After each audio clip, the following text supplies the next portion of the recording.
Please rewind this cassette.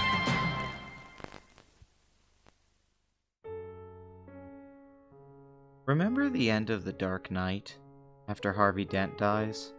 Gordon says the Joker has won. With the image of Harvey Dent destroyed, they've lost all the momentum they had in saving Gotham City.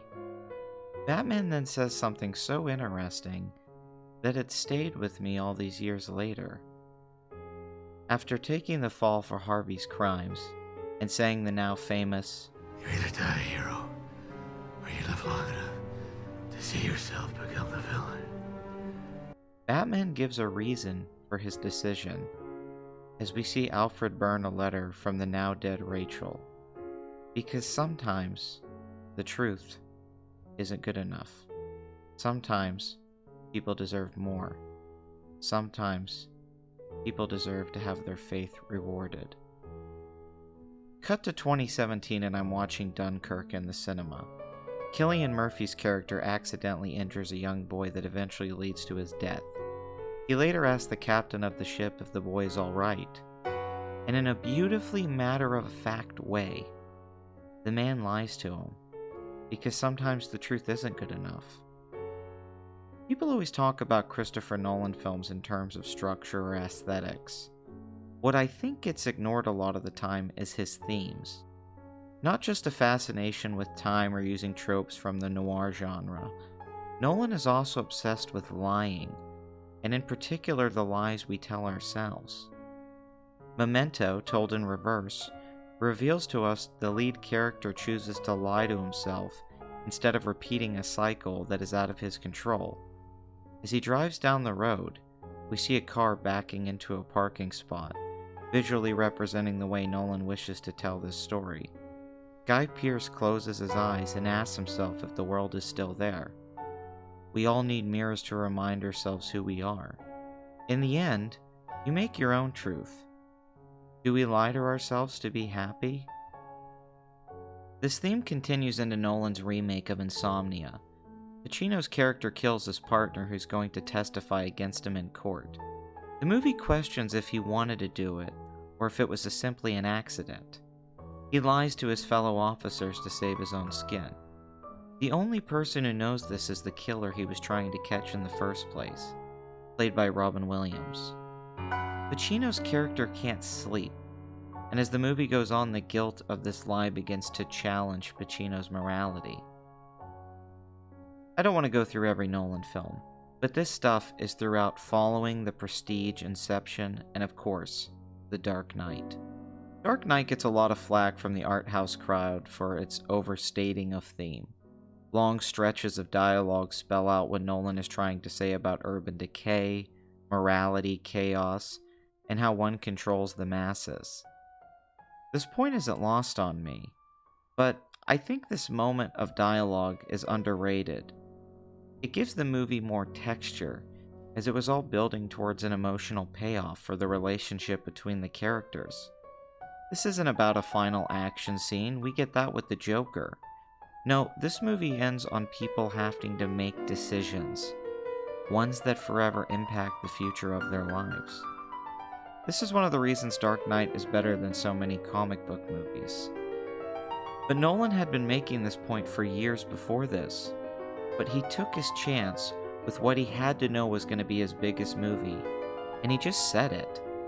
There's something so pure about it. For nothing.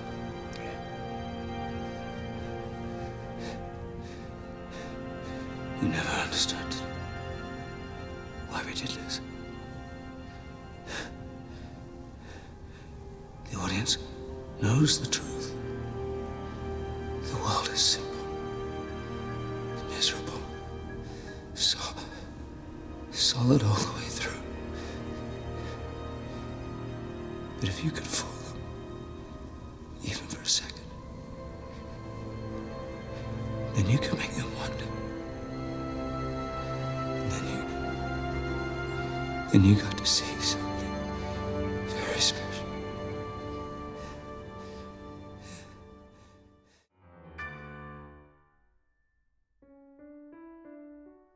Why is Nolan so obsessed with this? Well, one's take is just as valid as any other. but I think this is Nolan's humanity coming through. He's been criticized for being a cold filmmaker, more interested in his puzzles than people. But I think that's part of the point. His characters are often obsessed with something, ignoring the real connections around them. Obviously, this is just the stuff he's into.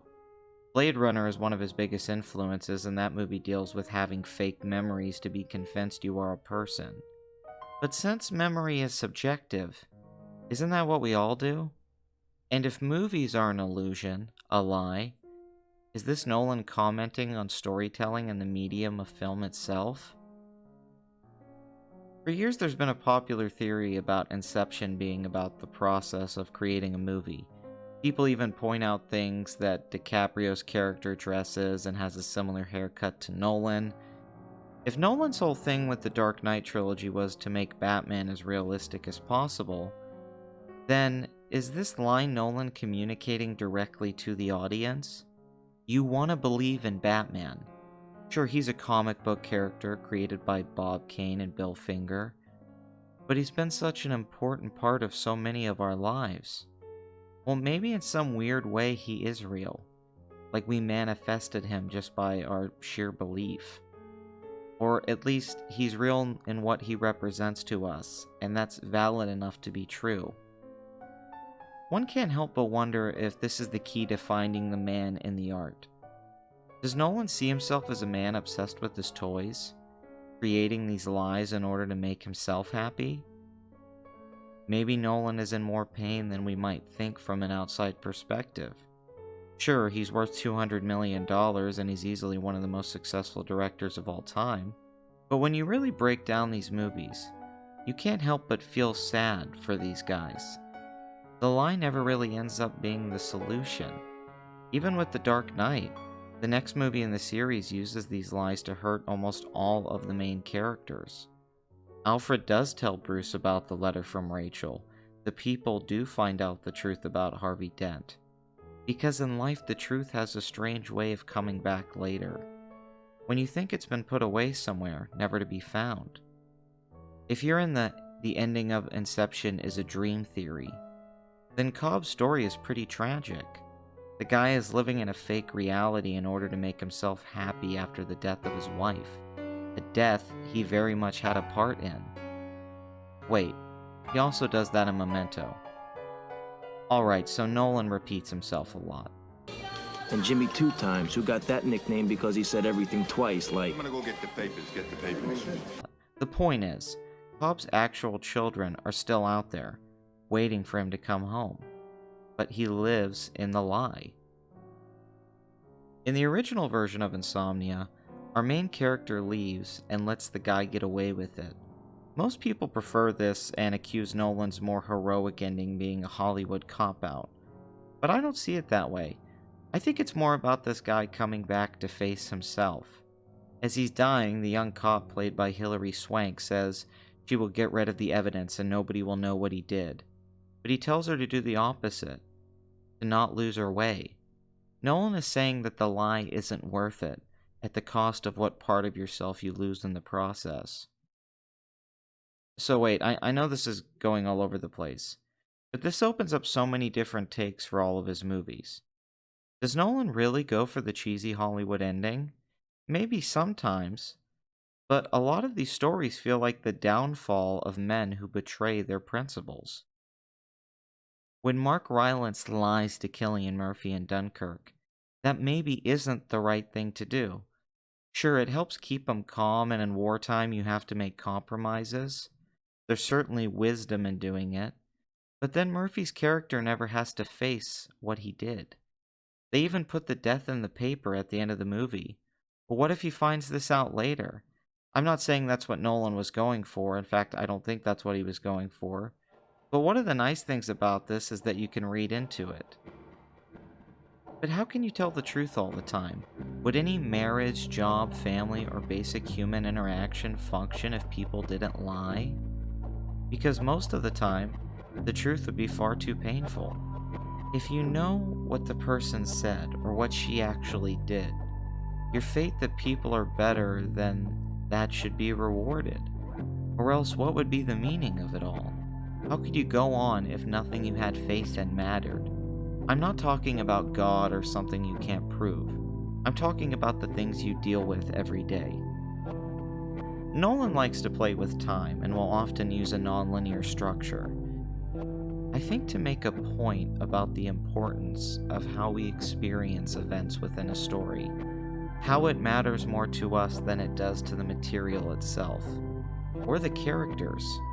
This opens up a lot of interesting ideas, like do stories need an end? Because I would say Nolan's best films really have no ending. Is exposition more important than character development? But above all else, I like how Nolan deals with memory. He uses it as a way to keep his characters and the audience confused as to what is the truth. I mean, it's not like his characters are leading us down the wrong road on purpose. It's just the only one they know.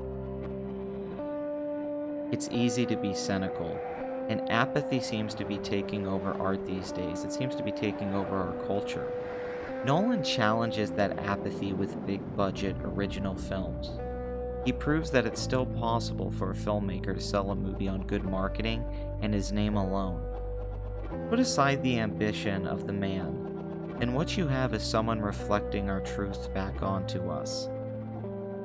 A lot of the time I see myself as a stranger.